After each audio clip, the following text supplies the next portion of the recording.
நேற்று தான் பேசிக்கிருந்தீங்க.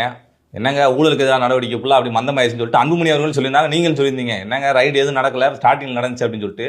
இன்னைக்கு செந்தில் பாலாஜி அவர்கள் வீட்டில் ரைடு நடந்துருக்கு சார்.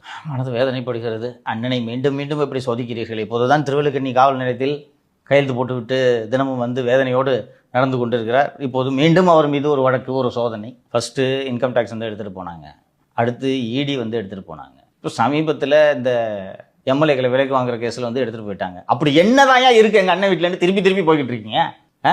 ரத்தீஷ் அந்த வீட்டை காலி பண்ணிட்டு போய் எந்த வருஷம் ஆகுது? இப்போ போய் 174 போய் தேடிட்டு இருக்காங்க விஜிலன்ஸ் போலீஸ். அப்போ எங்கே தேடணும்னு சொல்லுங்கள் நீங்கள் கரெக்டாக. இது அப்புறம் உங்ககிட்ட நிகழ்ச்சியில் சொல்ல முடியும், தனியாக சொல்கிறேன். ஸோ இது மதுபான கொள்முதல் தொடர்பான ஊழல். முழுமையான தகவல்கள் வந்ததும் அதை பற்றி விரிவாக பேசுவோம். இப்போது பூர்வாங்கமாக நான் என்னுடைய கணிப்பின்படி ஏற்கனவே அந்த மதுபான விவகாரம் தொடர்பாக அமலாக்கத்துறை நடத்திய சோதனையில் கிடைத்த ஆதாரங்களை எல்லாம் எடுத்து இங்கு அனுப்பி டாஸ்மாக் நடத்திய மதுபான கொள்முதலில் பெருமளவு ஊழல் நடைபெற்றிருக்கிறது, எங்களுக்கு இந்த ஆதாரங்கள் சிக்கியிருக்கிறது, இதன் அடிப்படையில் நீங்கள் வழக்கு பதிவு செய்யுங்கள் என்று அமலாக்கத்துறை அண்ணன் நேருவுக்கு அனுப்பியது போல ஒரு கடிதத்தை அனுப்பியிருக்கும். அதில் வழக்கு பதிவு செய்யப்பட்டு சோதனை நடைபெறுகிறது.